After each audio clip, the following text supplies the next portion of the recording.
Salam hörmətli izləyicilər. Bugünkü mövzumuz siyasətin əlifbası, qlobal asılılıqlar və güc balansı mövzusudur.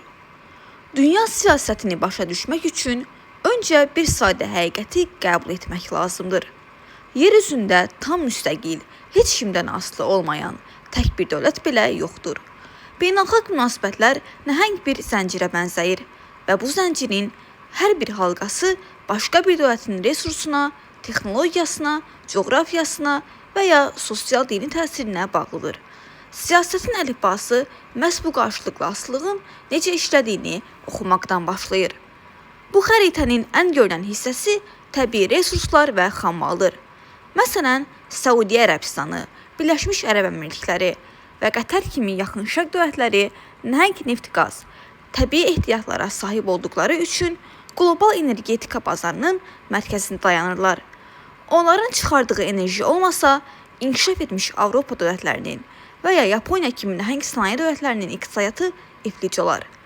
Lakin digər tərəfdən, həmin enerji nəhəngləri də texnologiya, silah və kənd təsərrüfatı məhsulları üçün qərbdən asılıdırlar.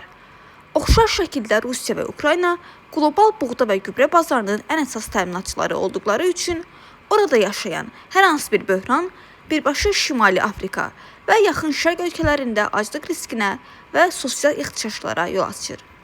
Müasir dünyada resurs yalnız neft və buğda demək deyil. Yüksək texnologiyada strateji bir asılılıq silahıdır.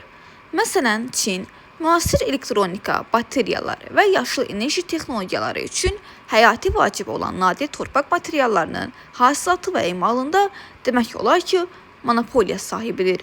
Dünyanın ən böyük gücü olan ABŞ daxil olmaqla bütün qərb dövlətləri öz texnologiyalarını istehsal etmək üçün Çinin bu resurslarına möhtacdır. Eyni zamanda smartfonlardan tutmuş hərbi təyyarələrə qədər hər şeydə istifadə olunan qabaqcıl yarımkeçiricilərin, çiplərin böyük əksəriyyəti Tayvanda istehsal olunur. Bu durum Tayvanı kiçik bir ada olmaqdan çıxarıb, ABŞ və Çin arasındakı qlobal rəqabətin mərkəzinə yerləşdirir. İqtisadiyyatın digər tərəfində isə istehsal və istehlak zənciri durur. Çin dünyanın zavodu rolunu oynayaraq xam malı məhsula çevirir. ABŞ və Avropa isə bu məhsulların alıcısı kimi qlobal maliyyə sistemini əlində saxlayır. Bu mexanizm onları həm rəqib, həm də bir-birinə məhkum olan iki tərəfdaşa çevirir. Çin satmaq üçün qərb bazarına, qərb isə ucuz məhsul üçün Çin istehsalına möhtacdır. Bu malların daşındığı Süveyş kanalı, Hörmüz boğazı və Malakka boğazı kimi strateji su yolları isə qlobal ticarətin qan damarlarıdır. Və bu yollara nəzarət edən dövlətlər böyük coğrafi üstünlük qazanırlar.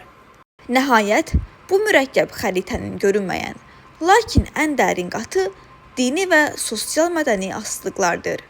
Səudiyyə Ərəbistanı Məkkə və Mədinəyə sahib olduğu üçün İslam dünyasında mənəvi liderlik iddiasını saxlayır, İran isə məzhəb faktorundan istifadə edərək İraq, Livan və Yəmən kimi dövlətlərdəki sosial qruplar üzərindən xarici siyasətini yürüdür.